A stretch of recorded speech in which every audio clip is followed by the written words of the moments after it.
자, 그렇다면 성경은 이 전염병에 대해서 어떻게 말하고 있을까요? 하나님께서 범죄한 이스라엘 백성들을 징계하는 수단을 크게 세 가지라고 성경이 말하고 있어요. 첫째는 뭐예요? 칼. 두 번째가 기근. 세 번째가 전염병입니다. 칼은 전쟁을 말하는 것이죠. 바벨론을 들어서, 아수르를 들어서 이스라엘을 쑥대밭을 만드는 거예요. 수많은 사람이 죽고 나라가 황폐해지는 거죠. 또는 기근. 중동은 비가 많이 오지 않아요. 저수지도 별로 없어요. 그래서 하나님이 하늘의 문을 딱 닫아서 비를 멈춰버리면 땅이 쫙쫙 갈라지면서 먹고 살기 힘든 극심한 기근이 벌어지는 거죠. 세 번째가 전염병입니다.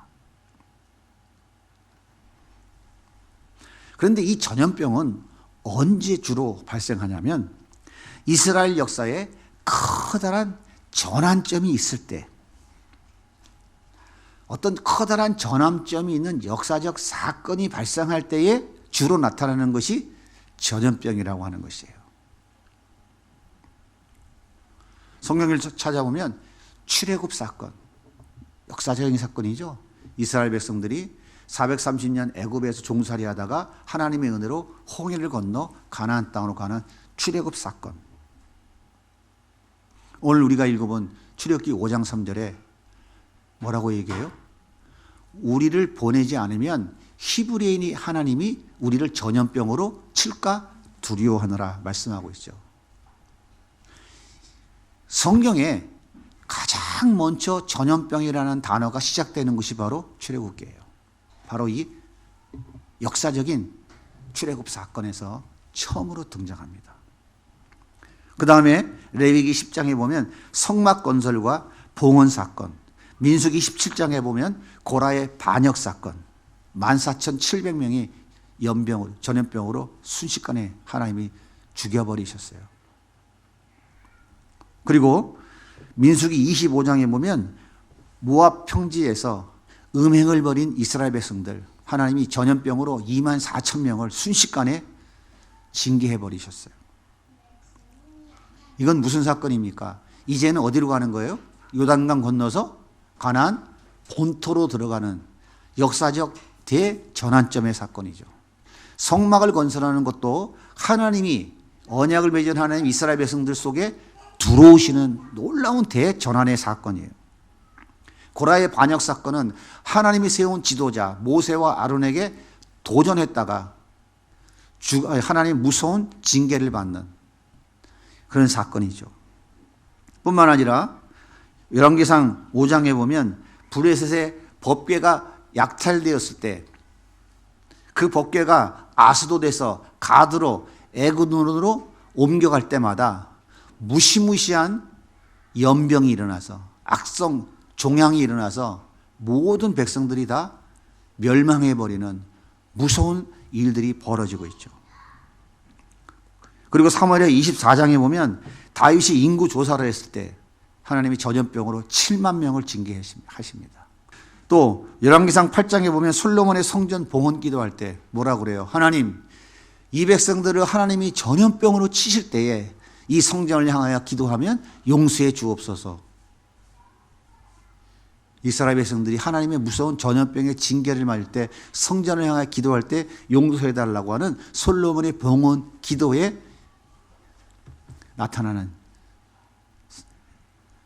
나타나죠. 이와 같이 그 후에 바벨론 포로를 다루는 본문들에서 어김없이 전염병이 등장합니다. 따라서 오늘 이 시대에 이 코로나19 팬데믹은 한국교회에 시사하는 바가 분명히 크다라고 우리는 말할 수 있어요.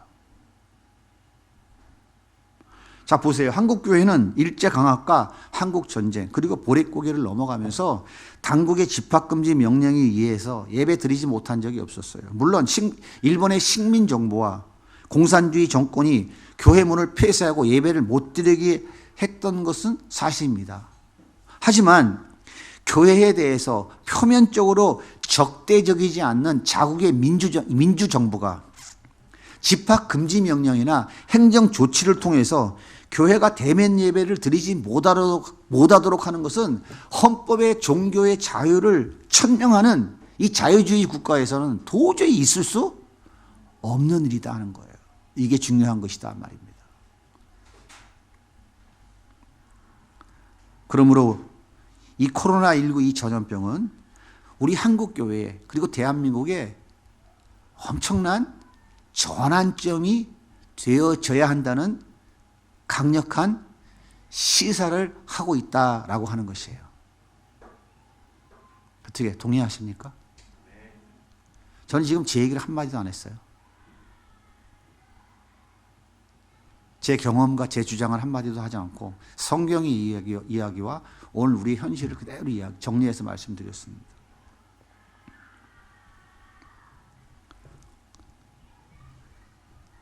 인권과 민주, 공평과 정의를 주장하는 정부가 행정명령과 코로나 예방이라고 하는 것을 빌미로 해서 헌법의 가장 기본적인 예배의 자유, 종교의 자유를 제한하는 것은 전 세계에서 공산주의, 사회주의를 제외하고는 대한민국밖에는 없다고 하는 사실을 여러분은 알고 계십니까? 얼마 전에 아들을 미국에 결혼시킨 한 목사님이 잠시 만나서 대화를 했어요. 한 달 동안 미국에 머물면서 신앙 예배를 드려야 되는데 인근의 교회를 찾아갔답니다. 미국인 교회. 예배당이 꽉 찼는데 더 놀라운 것은 90%가 마스크를 안 쓰고 예배 드리더라는 거예요. 근데 10%의 사람들도 다 흰 마스크가 아니라 여러 가지 컬러가 드는 마스크를 쓰고 예배를 드리더라는 거예요. 사람들이 흰 마스크를 쓴 자기들을 다 이상하게 쳐다보더래요. 그 사람들은 흰 마스크를 쓴 사람은 환자이거나 의료계에 종사하는 사람으로 인식한대요. 아무도 그 예배에 방해하는 사람도 없고 당신들 모여서 뭐 하느냐고 제재하는 사람도 없고 그들은 자유롭게 예배드리고 흩어지더라는 거예요. 근데 그 목사님의 사돈 되시는 분이 미국에서 변호사예요. 한국은 어떻습니까? 한국은 이만해서 예배도 못 드립니다. 큰일 날 일입니다. 큰일 날 일입니다. 자유민주주의 국가에서 헌법에 있는 종교의 자유가 있는 자유민주주의 국가에서 정부가 나서서 예배를 못 드리고 한다는 건 말도 안 됩니다. 미국 같으면 난리가 납니다. 그 목사님이 심각한 위기가 우리 한국교회에 왔다는 것을 미국 갔다 와서 깨달으신 거예요. 그리고 얘기하시더라고. 그래서 내가 대화를 마치고 슬그머니 계단을 걸어 내려오면서 목사님한테 그랬어요. 목사님 말씀을 들어보니 참 위로가 되네요. 이것이 현실이에요. 성경에서 전염병이라는 단어가 처음 등장하는 것이 출애굽기입니다. 오늘 말씀 5장 3절이에요. 같이 한번 읽어볼게요. 시작. 그들이 이르되 히브리인의 하나님이 우리에게 나타나셨은즉 우리가 광야로 사흘쯤 가서 우리 하나님 여호와께 제사를 드리려 하오니 가도록 허락하소서. 여호와께서 전염병이나 칼로 우리를 치실까 두려워하느니. 모세와 아론이 바로에게 가서 그랬어요. 광야로 사흘길 가서 하나님께 제사 드리게 해주세요. 허락해 주세요. 만약에 그렇지 않으면 히브리인의 하나님이 전염병이나 칼로 우리를 치신다고 그러니 두렵습니다. 보내주세요 라고 하는 거예요. 여러분 보세요. 히브리인들이 광야에 가서 제사 드리는 것은 선택사항이 아니에요. 생사를 가르는 매우 심각한 일인 거예요. 3일 광야 가서 제사 드리는 것, 그거 안 하면 어떡한다고요? 하나님이 전염병으로 치신다고. 그러니까 예배를 드리느냐 드리지 않느냐 하는 것은 칼과 전염병으로 재앙을 당하냐 당하지 않느냐라고 하는 매우 심각한 문제다라고 하는 거예요. 맞습니까? 성경의 말씀이 맞아요? 그러므로 히브리인들의 존재 이유, 그들이 존재하는 목적은 히브리인의 하나님은 애굽의 땅에서뿐만 아니라 온 천하의 유일하신 하나님이시다 하는 것을 드러내는 거예요.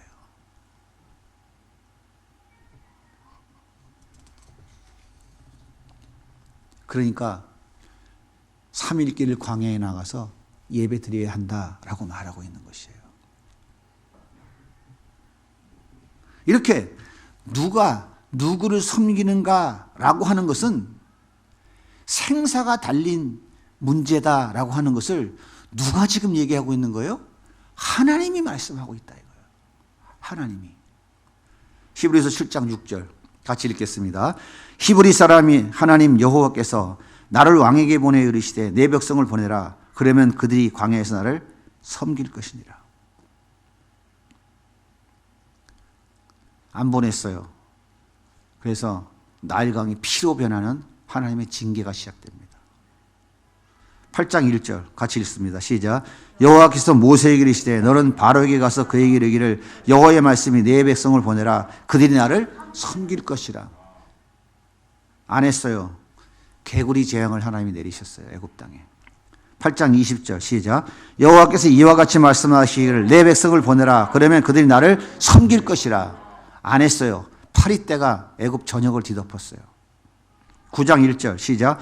여호와께서 모세에게 이르시되 바로에게 들어가서 그에게 이르라. 히브리 사람이 하나님 여호와께서 말씀하시기를 내 백성을 보내라. 그들이 나를 섬길 것이라. 안 보냈어요. 가축 돌림병, 가축의 전염병이 시작됐어요.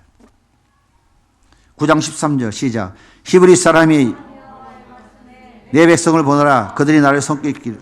안 보냈어요. 애굽 전역에 우박이 쏟아져서 농작물이 다 망가졌어요. 기록이 10장 3절입니다. 시작. 히브리 사람이 하나님 여호와께서 말씀하시기를 내가 어느 때까지 네 앞에 겸비하지 않겠느냐. 내 백성을 보내라. 그들이 나를 섬길 것이라. 또 안 보냈어요. 섬기지 못하게 했어요. 메뚜기 떼가 이스라엘 전역을 다 우박으로 깨진 나머지를 다 먹어치웠어요. 핵심이 뭡니까? 하나님을 섬기는 거냐, 섬기지 않느냐. 이것이 핵심이에요. 하나님의 백성의 존재 이유와 목적은 뭡니까? 하나님을 섬기는 거예요. 하나님을 섬기는 거예요. 하나님을 통해서 자기 이익을 얻고 자기 뭔가 큰 자가 되기 위해서 하나님을 이용해 먹는 게 아니에요. 하나님의 백성의 존재 이유와 존재 목적은 하나님을 섬기는 것, 그래서 그분을 영화롭게 하는 것, 이거라니까요.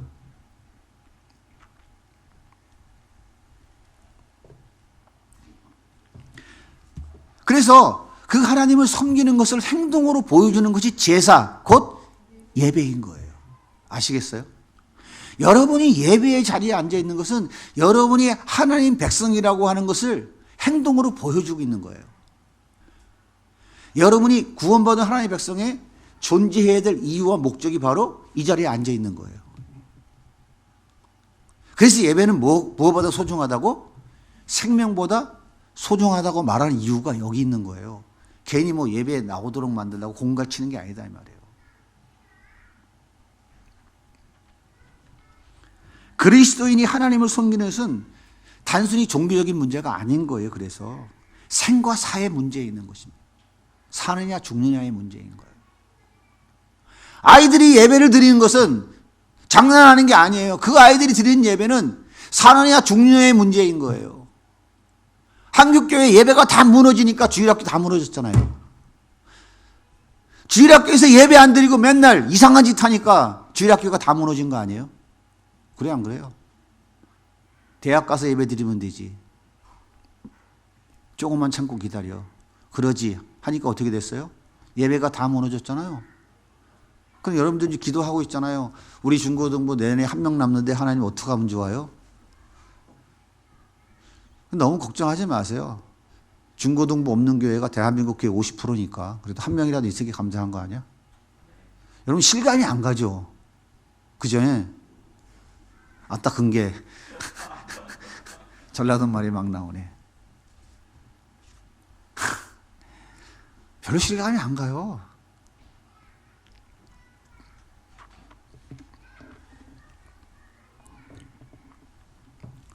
예수 믿는 성도들이 하나님께 예배드리는 것은 종교적 행위가 아니에요. 종교인으로서 어떤 의식을 취하는 것이 아니고 사느냐 죽느냐 하는 문제가 달려있는 거다 그 말이에요. 그러므로 구원받은 하나님의 백성으로서 하나님을 섬기지 않으면 전염병의 재앙을 당할 수밖에 없는 거예요. 오늘 성경글이 가르쳐 주잖아요. 따라서 예배는 필요하지만 급하지도 않은 문제로 간주되면 안 됩니다. 예배는 드려야 하지만 그렇게 중요하지 않은 문제로 치부해서도 안 되는 거예요. 예배는 생명보다 더 소중한 것이라고 말하는 이유가 여기 있는 거예요. 대면 예배냐 비대면 예배냐 하는 것도 단순히 감염이 되느냐 안 되느냐 이런 측면에서 다뤄서는 안 되는 아주 중요한 문제인 거예요. 그러므로 우리 그리스도인들은 이 코로나19 전염병 사태를 겪으면서 심각하게 고민해야 될 것이 뭐냐면 나는 과연 누구를 섬기고 있는가라고 하는 것이에요. 나는 누구를 섬기고 있는가? 우린 심정 예수님의 제자로서 예수님을 섬기고 있는가? 아니면 애굽 땅의 풍요와 바로를 섬기고 있는가? 힘과 능력과 권세가 있는 바로를 섬기고 있는가? 잘 생각해 보세요. 우리가 지금 코로나19 전염병의 고통을 당하는 것이 이 예배와 전혀 무관한 것인가? 각자 자신에게, 우리 교회 공동체가, 그리고 한국 교회에게 이 질문을 던져야 돼요. 삶으로 예배를 드리면 되지 뭐 굳이 교회 가서 예배 드려야 됩니까? 라고 하는 이 주장이 코로나19 상황에서 비대면 예배가 드리면 되지 이슈가 되어버렸어요. 꼭 뭐 교회 와서만 예배 드려야 예배입니까? 우리가 늘 삶으로 예배 드리는데 영상으로 예배 드리면 그게 뭐 잘못됐습니까? 이런 말 많이 들어봤어요? 못 들어봤어요? 대부분 이슈가 그거잖아요. 다 핑계거리가 다 그거지 않습니까? 자, 그렇다면 보세요. 삶 자체가 예배라고 하면서 공적 예배를 드리지 않는다면 스스로 자문해 봐야 돼요. 나는 지금 누구를 섬기고 있는가? 누구를 섬기고 있는가 자신을 돌아봐야 된다니까요. 스스로 고민해 봐야 된다니까요. 그러므로 이 전염병은 하나님을 섬기지 않고 자신들을 섬기며 살고 있는 우리 모두에게 보내는 하나님의 경고의 메시지다라고 하는 것을 우리는 깊이 인식해야 돼요.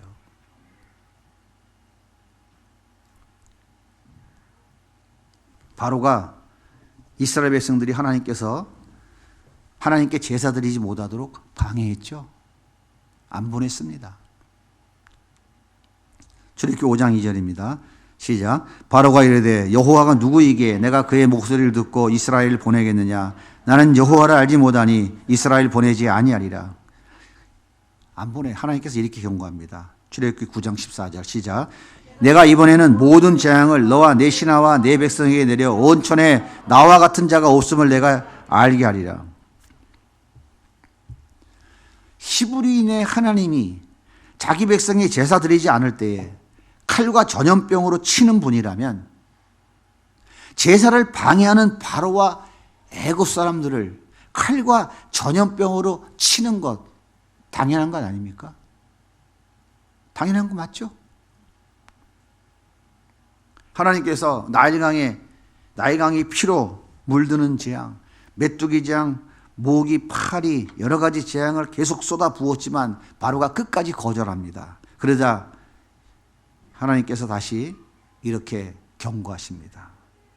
오늘 말씀 1절부터 출애굽기 9장 1절입니다. 같이 읽을게요. 시작.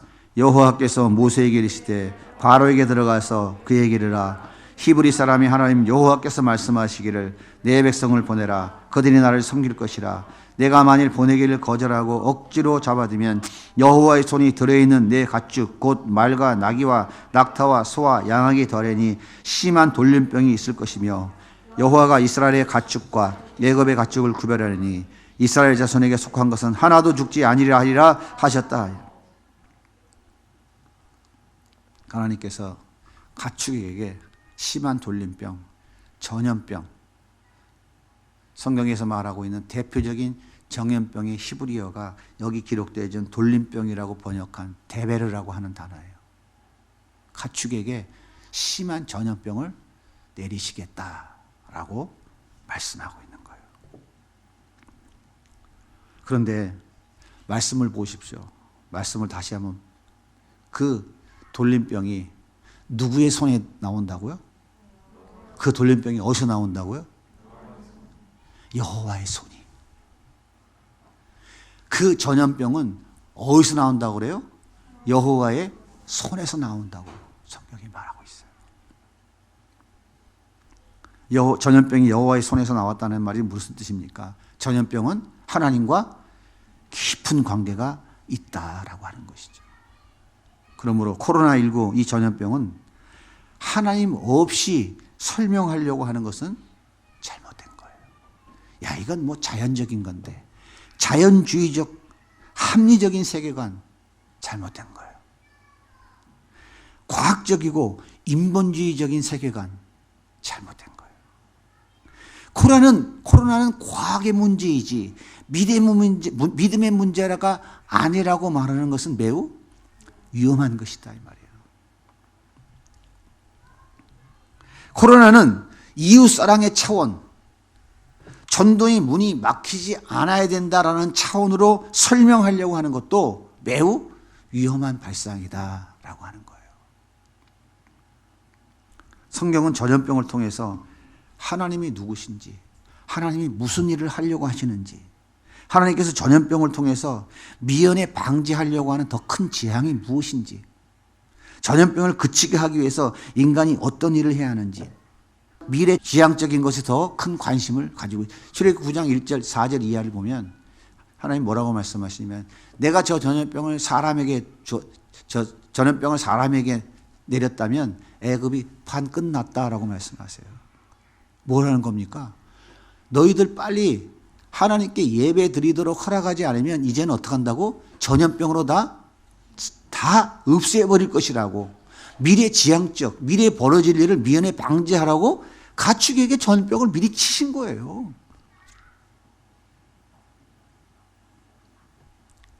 코로나19 전염병은 하나님 손에서 나온 거예요. 이건 우연히 벌어진 게 아닙니다.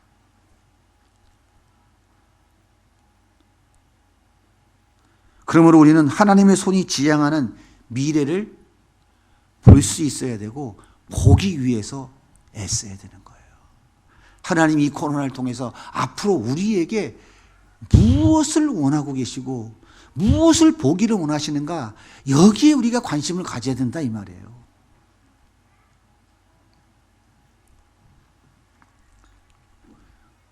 그런데요, 중요한 사실은 뭐냐면 오늘날 경험하고 있는 모든 전염병은 인간이 동물과 공통으로 앓는 질병이라는 사실이에요.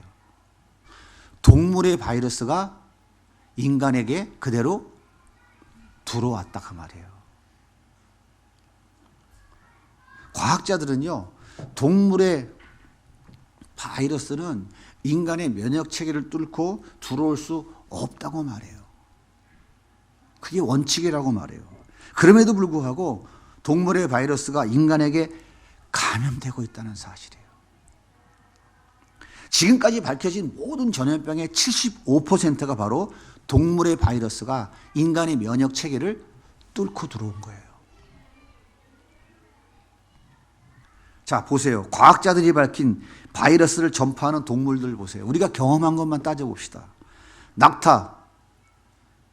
낙타가 매개가 돼서 바이러스가 인간에게 전파된 걸 뭐라 그래요? 무슨 바이러스? 메르스. 잘 알죠? 메르스.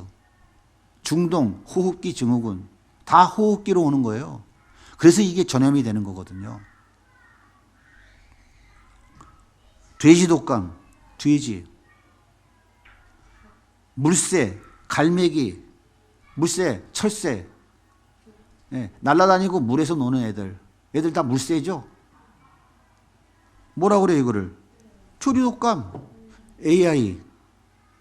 해마다 나타나죠. 해마다 계절발려 철새 날라오면 천지사방 조류독감 비상이에요. 해마다 나타난다. 코로나 바이러스는 뭐가 매개체예요? 박쥐. 아프리카 에볼라 바이러스는 매개체가 뭐예요? 박쥐. 무지무지한 전파를 가져서 아프리카를 휩쓸었던 에볼라.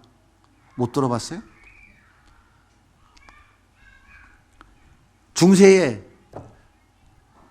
유럽을 싹 쓸었던 무서운 전염병 패스트. 매개체가 뭐예요?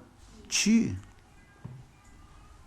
뱀, 사반, 도마뱀류 다 코로나 바이러스를 매개하는 짐승들이에요. 근데 여러분, 이 짐승들은 어디서 많이 들어본 것 같지 않아요? 예? 레위기 11장, 민수기 14장에 보면 하나님이 다 부정하다고 먹지 말라고 하는 동물들이에요. 중국 사람들이 박쥐 좋아해요. 그죠? 이거 우연한 일이 아니에요.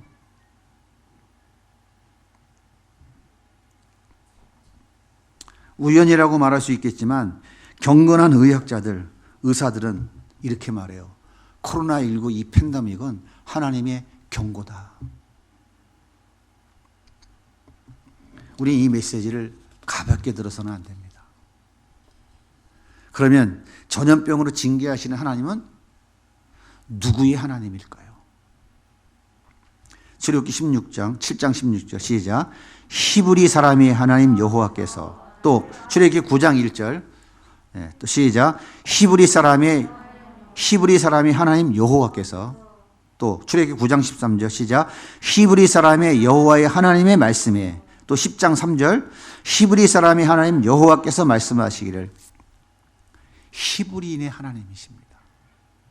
전염병으로 징계하시는 하나님은 히브리인의 하나님이라고 성경이 이야기하고 있어요. 이 히브리라고 하는 단어의 의미는 뭐냐면 애굽 사회의 하층민을 가리키는, 여러분도 들어보셨을 거예요. 하비루라고 하는 단어와 소리가 같아요. 하비루. 하비루의 하나님이라는 책도 있어요. 3권짜리 시리즈가. 실제로 애굽에서 이 히브리인들은 목축을 하며 벽돌을 굽는 사람들이었어요. 애굽 사람들은 하지 않는 가장 하층민의 삶을 살았어요. 애굽인들은 목축하는 사람들을 아주 가증히 여겼다고 그래요. 옛날에 우리 광대들 있죠, 광대들. 또 뭐 있어요? 쟁이들, 대장쟁이들 이런 사람들. 그 다음에 돼지 도끼로 찍어가고 잡는 백정들. 이런 하층민들을 지칭하는 말이 바로 하비루라는 말이에요. 그래서 히브리인의 하나님이라는 말은 하층민의 하나님이다라고 하는 뜻이에요.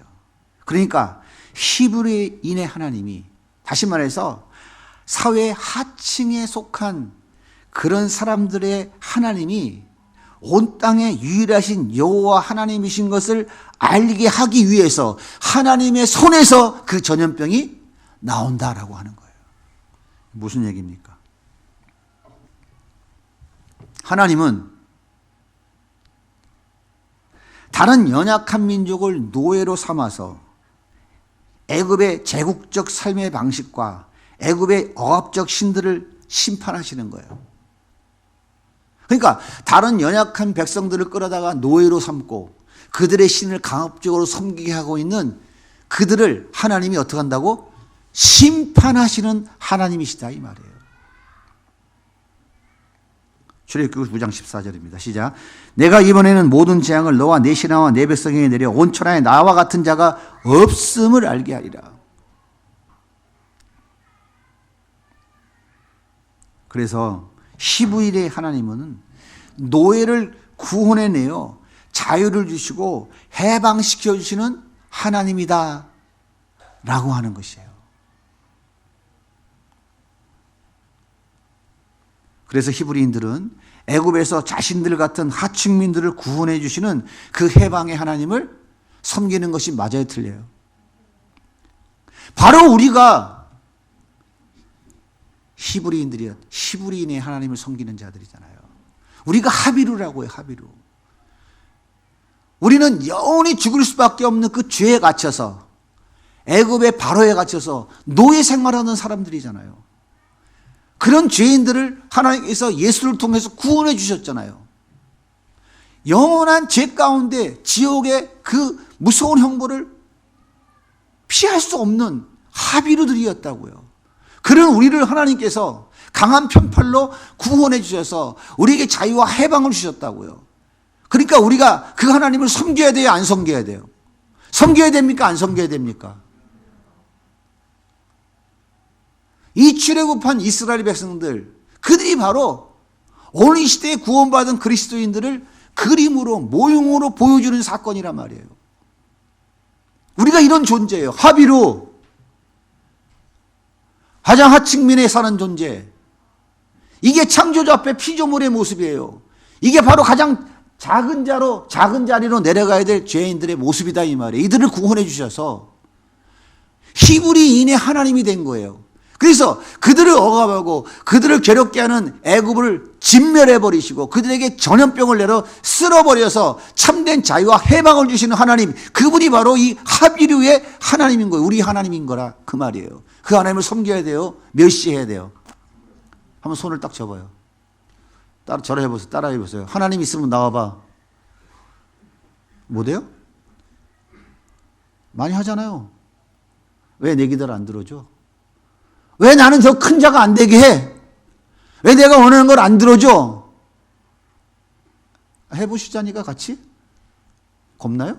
전염병으로 두들겨 맞을까 봐? 바로 우리가 하비루라고, 하비루.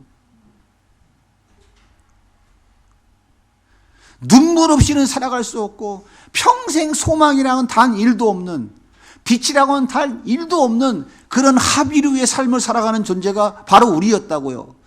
바로로 지칭되어지는, 애고로 지칭되는 사단과 그 세상 속에 짓눌려가지고 그렇게 처절한 죄 가운데 살아가다가 영원한 지옥 형벌에 떨어져야 될 존재들을 우리 하비루의 하나님께서 해방시켜서 진정한 자유를 주신 거예요. 그리고 그들에게 내가 너희들의 하나님이 아니라 이 하비루, 너희들이 붙잡고 있는 이 하비루의 하나님이라는 것을 그 손으로 전염병을 쏟아내셔서 진멸하심으로 보여주시는 것이다, 이 말이에요. 이분이 우리 하나님이에요. 그렇게 믿으십니까?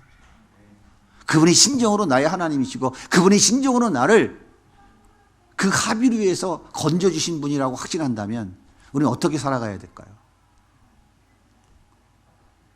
어깨 힘주고 살아야 되지 않을까요? 마음에 평안을 누리며 살아갈 수 있지 않을까요? 여러분, 이게 예수 믿는 거예요. 제발 부탁인데 예수 잘 믿으면 내가 원하는 뭘 잘 얻을 수 있다는 이런 유치한 저급한 그런 의식을 버리셔야 돼요. 제가 여러 번 말씀드렸죠. 진리와 사실은 어떻게 다르다고요? 코로나는 사실이에요? 진리예요? 사실은 과학적으로 증명되죠? 코로나는 과학적으로 증명됐어요? 안 됐어요? 근데 코로나는 영원히 그대로 있습니까? 없어집니까? 흘러갑니까? 다 흘러가요. 이 세상의 어떤 과학적 논리도 다 흘러가요. 여러분, 우주를 여행할 거라고 상상이나 해봤어요? 아폴로 11호가 달에 착륙할 때 전 세계가 들끓었어요. 내 초등학교 어릴 때. 이야, 근데 지금 어떻게 해요? 우주 왕복선 다녀요. 그때 아폴로가 달에 착륙할 때는 그게 진짜 진리인 줄 알았어요. 근데 뭐예요? 흘러간다니까. 인간이 연구하고 개발해서 만들어낸 모든 것들은 사실이지만 다 흘러가는 거예요. 흘러간다는 말이 무슨 말입니까? 영원한 것이 아니다, 그 말이에요. 영원한 게 뭡니까? 진리예요. 진리는 이 땅의 것이 아니라 하늘에서 내려오는 거예요. 태초에 말씀이 계시니라. 이 말씀이 하나님과 함께 계셨으니 그 말씀이 곧 하나님이시라. 말씀이 육신되어 이 땅에 오셨으니 그가 곧 예수 그리스도라. 진리, 말씀, 곧 예수 그리스도는 이 땅에 있는 것이 아니라 하늘에서부터 내려오신 거예요. 그러니까 그 예수 그리스도는 흘러간다고? 아니라고요. 영원하다 이 말이에요. 여러분이 믿는 그 하나님, 그 예수 그리스도 그 말씀은 진리예요. 영원한 거예요. 그 말씀이 여기에 기록되어 있다고요. 이 말씀대로 여러분들이 가슴에 품고 살아가려고 몸부림칠 때에 여러분의 삶 속에 이 진리는 사실이니까 흘러간다고요? 영원하다고요? 영원하다고요. 그 말씀이 영원하다니까요. 그 말씀을 붙잡고 살아가야 된다 이 말이에요. 그 말씀을 붙잡고 살아갈 때 하나님의 능력이 그 속에 임한다 그 말이에요. 여러분, 이 전염병이 하나님의 손에서 나온 거라니까요. 우리는 그 하나님의 손에 의하여 그 영원한 죄악 가운데 건진받은 하비루라니까요. 그분이 누구의 하나님? 우리의 하나님이라고요. 이렇게 400년이나 섬긴 그 히브리인들을 해방시키려는 그 여호와 하나님의 요구에 저항하는 바로 그에게 히브리인의 하나님이 누군지를 보여줘야 돼요? 안 보여줘야 돼요? 보여줘야 돼요? 안 보여줘야 돼요? 당연히 보여줘야 되죠? 반드시 보여주시는 하나님이에요. 여러분 힘들고 어렵다고 너무 낭망하지 마십시오. 히브리의 하나님, 그분은 반드시 우리에게 자유와 해방을 주신 그분은 우리를 괴롭히고 고통 주는 그 바로와 애굽 족속들을 결코 그냥 두지 아니하시고 반드시 무서운 심판대 앞에 세우신다 그 말이에요. 내 눈으로 보지 못한다고 해서 너무 낭망하지 마십시오. 때가 되어 주님 재림하시면 그 백보자 심판 때에 반드시 보여주실 거예요. 다윗이 뭐라 그랬어요? 원수의 목전에 상을 베풀어 주실 것이다. 주님이 오셔서 반드시 심판하시는 거예요. 그날이 우리가 다 보는 날이에요. 그래서 원수의 목전에 상을 베풀어 주실 것이다 라고 말하고 있는 거예요. 그 하나님께서 바로와 애굽에 무서운 전염병을 쏟아 부으시는 거예요. 바로와 애굽은 자유와 평강을 해치고 복음을 회파하고 방해하고 저지하는 악한 세력의 상징이라고요. 그림으로 보여주는 대상인 거예요. 하나님께서 나일강을 피로 물들고 개구리, 모기, 파리, 재앙을 통해 바로에게 충분한 기회를 주신 것처럼 우리에게도 충분한 시간을 주셨어요. 앞으로도 계속해서 신종 바이러스가 우리 앞에 주기적으로 나타나지 않는다는 보장이 없어요. 하나님이 이렇게 벌써 우리에게 계속해서 이런 전염병을 통해서 경고의 메시지를 계속 보내오신 거예요. 그 히브리의 하나님이 내 하나님이라고 확신하면 세상에 두려울 게 없는 거예요. 하나님 외에 전혀 두렵지 않다고요. 그분이 내 편이시잖아요. 그래서 우리 찬양하잖아요. 나의 힘이 되신 여호와여, 나의 하나님, 나의 하나님. 그렇게 부르면서 속으로는 박집사의 하나님, 윤건사님의 하나님. 그러니까 뭐가 돼? 아무것도 안 되지. 되겠어요? 나의 하나님이야. 나의 하나님, 히브리의 하나님, 나를 해방시켜 주신 그 하나님, 나에게 어바업에 나를 도전하는 사단의 세력을 깨부시고 승리하고 해방을 주시는 그 하나님이 나의 하나님이라고요. 한번 따라해 보세요. 나의 하나님, 나의 하나님, 그분은 나의 하나님이십니다. 아이고, 저 목사님 뭐 초등학교 애들 데리고 장난하나? 이거 하나만 똑바로 각인됐으면 그 사람 최고 믿음 좋은 사람이에요. 여러분 조금만 어려운 일 생겨봐요. 그 하나님 어디 갔어? 언제 출장 갔는지 중국 가고 안 계시더라고. 언제 미국 갔는지, 그죠? 그 앞에서 어떻게 코가 대빨 빠져. 그치, 어떡합니까? 그 하나님이 내 하나님 아니야. 그 순간에 어디로 가버렸어?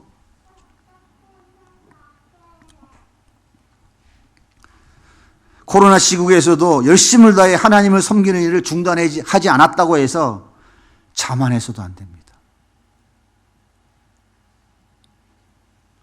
그렇지 못한 불의들 향해서 판단하거나 손가락질 해서도 안 돼요. 우리가 우리 가슴에 깊이 새겨야 될 가장 중요한 관건이 뭐냐면 나는 누구를 섬기고 있는가예요. 여러분은 누구를 섬기고 있습니까? 남의 자유를 빼앗아 풍요와 번영을 누리고 있는 애굽의 신들을 섬기고 있습니까? 명예와 건세와 부귀와 영화, 돈을 섬기고 있습니까? 아니면 갇힌 자, 약한 자에게 자유와 해방을 주시는 히브리의 하나님, 그 하나님을 섬기고 있습니까? 이게 관건이다 이 말이에요. 앞으로 우리가 지향해야 될 핵심이 바로 이거란 말이에요. 판단하고 누구를 정죄하는 게 아니라 우리가 가야 될 것은 이거다 이거예요. 이 전염병을 통해서 우린 과연 누구를 섬겨야 할 것이냐? 여전히 내가 섬기고 있는 내 안의 우상들을 버리고 우리를 그 하층민의 그 고난과 역경 가운데 죄 가운데 건져주신 그 히브리의 하나님을 섬겨야 된다는 것, 여기에 초점을 맞추고 미래지향적으로 우리 교회가 나아야 되고 여러분이 개인이 나가야 된다 이 말. 이게 초점에 여기 맞춰져야 된다 이 말이에요. 이게 되지 않으면 어떻게 되겠어요? 앞으로 한국 교회가 다 끝납니다. 나는 돈과 권력과 지위와 명예를 섬기고 있는가? 여전히 큰 자의 자리에 앉기 위해 몸부림치고 있는가? 아니면 십자가신 주님을 섬기고 있는가? 작은 자리로 내려가길 원하는 주님의 뜻에 기꺼이 순종하고 있는가? 나는 이웃을 섬기고 있는가? 아니면 나 자신만 섬기고 있는가? 과연 나는 누구를 섬기고 있는가? 난 무엇을 섬기고 있는가? 이것이 오늘날 코로나 앞에서 우리가 깊이 돌아봐야 되고 우리가 나아가야 될 방향이다 하는 것을 꼭 명심하셔야 됩니다. 코로나는 하나님 손에 나온 거예요. 히브리의 하나님께서 자기 백성들을 지키시고 보호해 주십니다. 그 코로나 가운데서도. 아시겠습니까? 교만할 것도 없고 자만할 것도 없어요. 우리는 더 하나님만 섬기는 자의 자리로 나아가기 위해서 더 마음을 모으고 더 애써야 돼요. 더 하나가 돼야 돼요. 더 서로 손을 붙잡아주고 서로 짐을 나누어줘야 돼요. 그것이 바로 하나님이 원하시는 아둘람 공동체예요. 작은 자의 공동체예요. 아둘람이 모인 사람이 어떤 사람입니까? 큰 자가 하나도 없어요. 큰 자가 돼버리다가 다 철퇴를 맞고 어쩔 수 없이 작은 자의 자리로 끌려 내려간 자들이 몰려온 곳이 아둘람 공동체예요. 그곳에 하나님의 능력이 부어져서 그들이 3인 용사, 30인 용사, 70인 용사가 돼서 다윗과 함께 통일 이스라엘 왕국을 아브라함의 언약을 성취하는 나라로 만들었어요. 그래서 우리는 그리로 가야 된다 그 말이에요. 코로나는 우리에게 위기지만 하나님만을 섬겨야 된다고 하는 하나님의 음성을 들려주는 기회인 것입니다. 다음 주에 이 편을 또 하도록 하겠습니다.